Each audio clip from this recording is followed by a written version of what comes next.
My channel. आज मैं आपके लिए इस ड्रामा के लास्ट पार्ट की एक्सप्लेनेशन लेकर आई हूँ।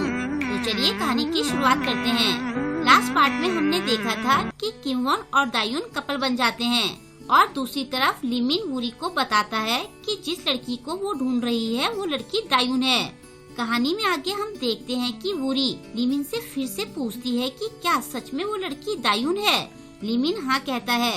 ये सुनकर वूरी को लगता है कि वो मजाक कर रहा है। वो कहती है कि ऐसे कैसे हो सकता है, इन दोनों के तो नाम भी अलग है।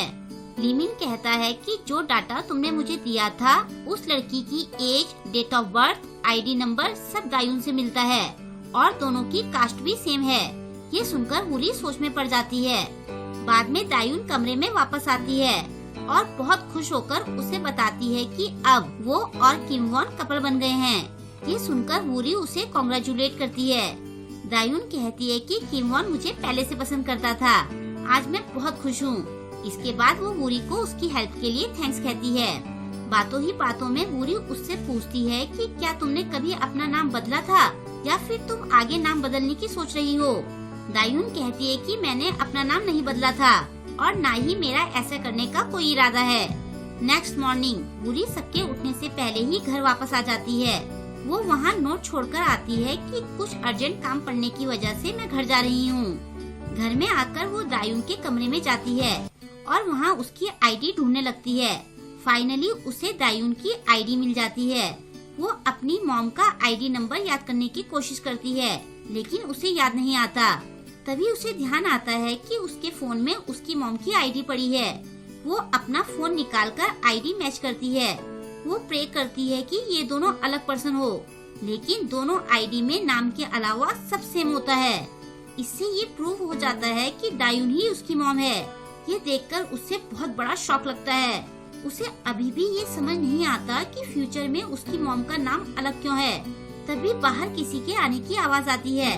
नेक्स्ट सीन में हम वूरी को दायुन की मॉम मतलब उसकी नानी के साथ बैठे देखते हैं। वूरी सोचती है कि क्या मैं इन्हें सच बताकर पूछ लूं कि ये नाम चेंज करने का क्या माजरा है।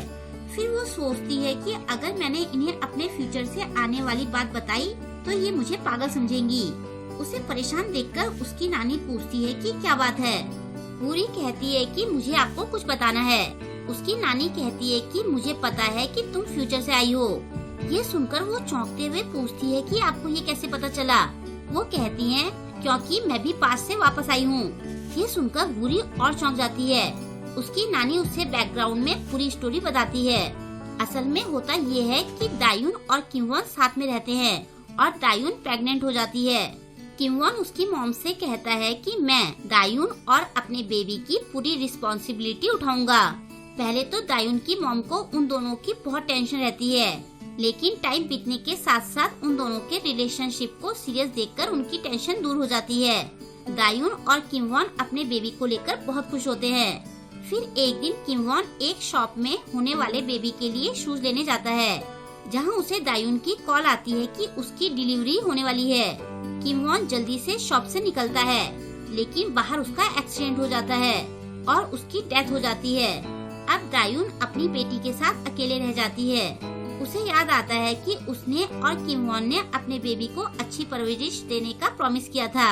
ये सोचकर वो अपने आप को एक स्ट्रॉन्ग मदर बनाने की ठान लेती है और इसके बाद ही वो अपना नाम भी चेंज कर लेती है।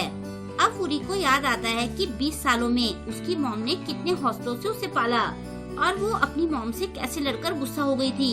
उसकी नानी कहती है कि अपनी बेटी को ऐसे दुखी देखकर मैं प्रे करती थी कि काश किसी तरह मैं पास्ट में जा पाती तो मैं ये सब होने से रोक देती।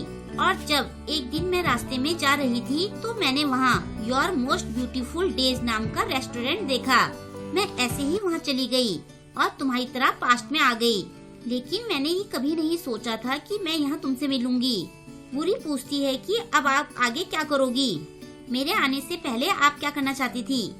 उसकी नानी कहती है कि अब ये चॉइस तुम्हारी है। शायद मुझसे अच्छा तो तुम जानती हो कि दायुन की खुशी के लिए क्या सही है, लेकिन तुम्हें देखकर मैं बहुत खुश हूँ कि मेरी नातिन अपने पेरेंट्स की तरह पली बड़ी है। दूसरी तरफ किम वॉन और दायुन अपनी प्यार भरी बातों में लगे होते हैं और उन्हें ऐसे देखकर लिमिन किलस रहा होता है। वो कहता है कि तुम दोनों धोखेबाज हो। कल तक तो तुम दोनों फ्रेंड्स थे और आज कपल बन गए। किमवॉन वूरी के बारे में पूछता है तो दायुन बताती है कि कुछ अर्जेंट काम आने की वजह से वो घर चली गई है। तभी लिमिन कहता है कि हमारी इस ट्रिप का प्लान वूरी की वजह से बना था, चलो हम उसे सरप्राइज देते हैं। उधर वूरी लिखकर ये प्लान कर रही होती है कि उसे आगे क्या करना है। उसके पास दो रास्ते थे, पहला तो जैसा चल रहा है चलने दे और अपने पेरेंट्स को फ्यूचर में दुखी देखे, और दूसरा कि उन दोनों का ब्रेकअप करवा के दोनों की तकलीफों को रोक दे। लेकिन अगर मैं ऐसा करूँगी तो शायद फ्यूचर में मैं नहीं रहूँगी। बहुत सोचने के बाद वो दोनों का ब्रेकअप करवाने का तय कर लेती है। तभी दायुन, लिमिन और किमवॉन वहाँ आ जाते हैं। वूरी अपने प्लान का पेपर छुपाकर पूछती है कि तुम लोग यहाँ क्या कर रहे हो। दायुन कहती है कि लिमिन ने कहा कि हमें साथ में डिनर करना चाहिए। लिमिन कहता है कि अब तो हम सब क्लोज फ्रेंड हैं। इसके बाद किमवॉन वूरी और दायुन के साथ किचन में चला जाता है। लिमिन बाहर बैठा बोर हो रहा होता है तो वो सामने रखी कॉपी उठा लेता है, लेकिन जब वो वूरी का बनाया हुआ ब्रेकअप प्लान देखता है तो वो बहुत हैरान होता है। किचन में दायुन वूरी को बता रही होती है कि वो किमवॉन को कितना प्यार करती है। इसके बाद वो सब डिनर करने बैठे होते हैं। वूरी सोचती है कि क्या हम लोग इसी तरह खुश नहीं रह सकते हैं। 20 साल पहले मेरे मॉम और डैड, क्या इन दोनों को ही होना था। तभी दायुन और किमवॉन फिर से ट्रिप पर जाने की बात करने लगते हैं। वूरी को ध्यान आता है कि नेक्स्ट मंथ दायुन ने प्रेग्नेंट होना है। उससे पहले वो उन दोनों का ब्रेकअप करवाने का सोचने लगती है। दायुन लिमिन से ट्रिप के लिए पूछती है तो काम की वजह से वो जाने से मना कर देता है। वूरी भी जाने से मना कर देती है। फिर किमवॉन दायुन से कहता है कि हम दोनों साथ में चलते हैं। ये सुनकर वूरी उनके साथ जाने के लिए तैयार हो जाती है। वो कहती है कि हम लोग केवल दिन की ट्रिप पर चलेंगे और शाम तक वापस आ जाएंगे। लिमिन कहता है कि तुम क्यों कबाब में हड्डी बन रही हो, हम सब फिर कभी साथ में चलेंगे। वूरी उन्हें कहती है कि तुम दोनों अभी अभी कपल बने हो तो तुम्हारा कपल ट्रिप पर जाना ठीक नहीं है। लिमिन कहता है कि ये दोनों कोई छोटे बच्चे नहीं हैं। वूरी उस पर गुस्से से चिल्लाकर कहती है कि बस ये लोग नहीं जाएंगे। किमवॉन कहता है कि हम लोग बाद में चले जाएंगे। कुछ देर बाद उनके इंटर्नशिप की बात आती है, लेकिन दायुन उसमें जाने से मना कर देती है। किमवॉन कहता है कि इसके लिए तो तुम पिछले साल से तैयारी कर रही थी। दायुन कहती है कि मैं अगली बार ट्राई कर लूंगी, इस साल मैं तुम्हारे साथ रहना चाहती हूँ। किमवॉन फिर भी उसे जाने के लिए इंसिस्ट करता है, लेकिन वो फिर जाने से मना कर देती है। वूरी कहती है कि तुम्हें इंटर्नशिप के लिए जाना चाहिए, तुम्हें अपनी लाइफ में जो तुम करना चाहती हो करना चाहिए, वरना तुम्हें पछतावा रहेगा। दायुन कहती है कि तुम ये कैसी बातें कर रही हो। वूरी कहती है कि जो चीजें अभी तुम्हें खुशियाँ दे रही है वो बाद में मायने नहीं रखेंगी, तो तुम खुद पर काबू रखो और अपने फ्यूचर के बारे में सोचो। ये सुनकर दायुन चिढ़ जाती है और कहती है कि तुम फालतू बातें मत करो, ऐसे मत दिखाओ जैसे कि तुम मेरे बारे में सब जानती हो। मुझे कोई पछतावा नहीं रहेगा और यही मेरा फ्यूचर है। बात बढ़ती देखकर लिमिन वूरी को जबरदस्ती अपने साथ ले जाता है।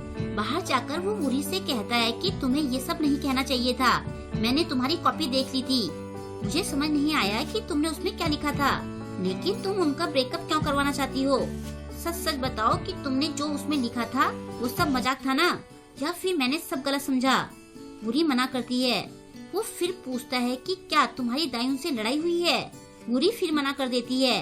लिमिन पूछता है कि कहीं तुम किमवॉन को तो पसंद नहीं करती हो।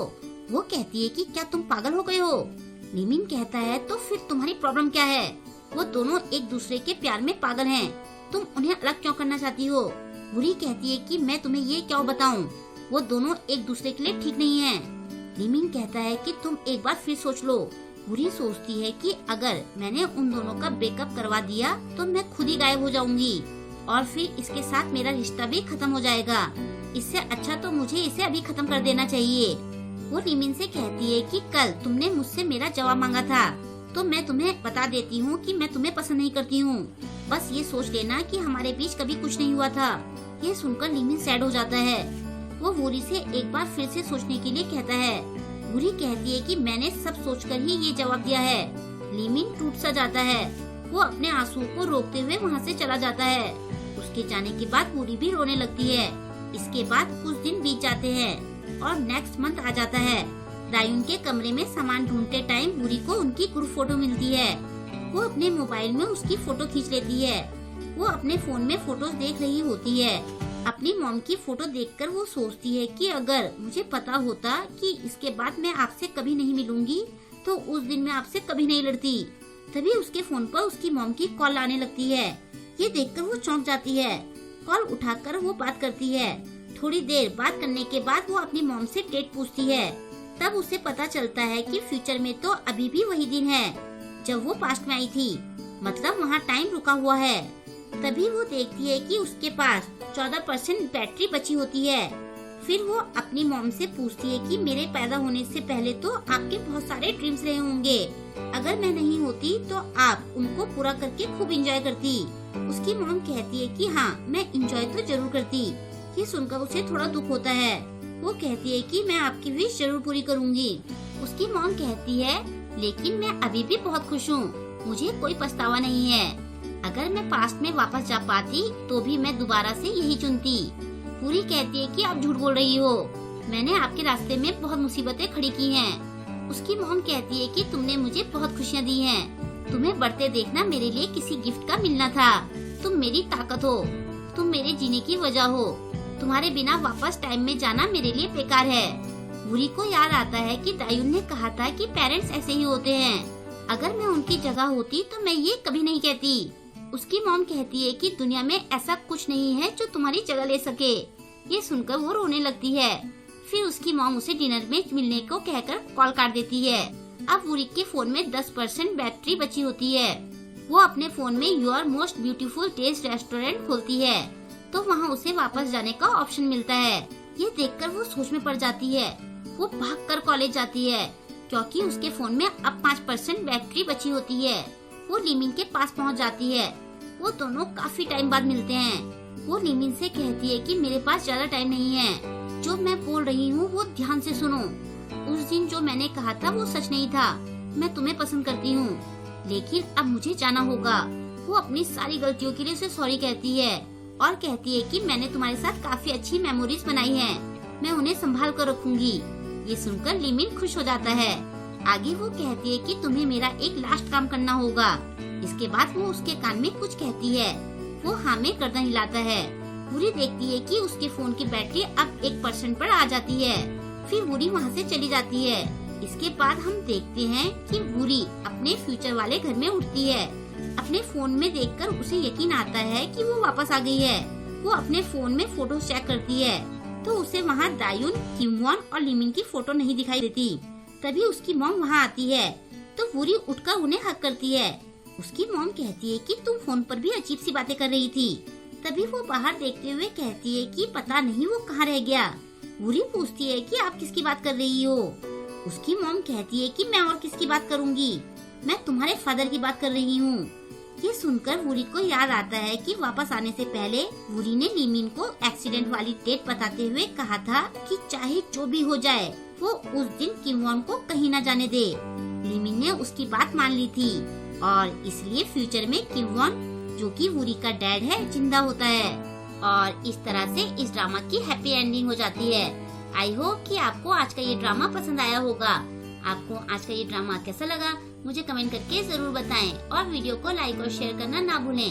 अगर अभी तक आपने मेरे चैनल को सब्सक्राइब नहीं किया है तो प्लीज मेरे चैनल को सब्सक्राइब कर लें और लेटेस्ट वीडियोस की नोटिफिकेशन पाने के लिए बेल आइकन को प्रेस करना ना भूलें। मिलते हैं जल्द ही इसके नेक्स्ट पार्ट के साथ।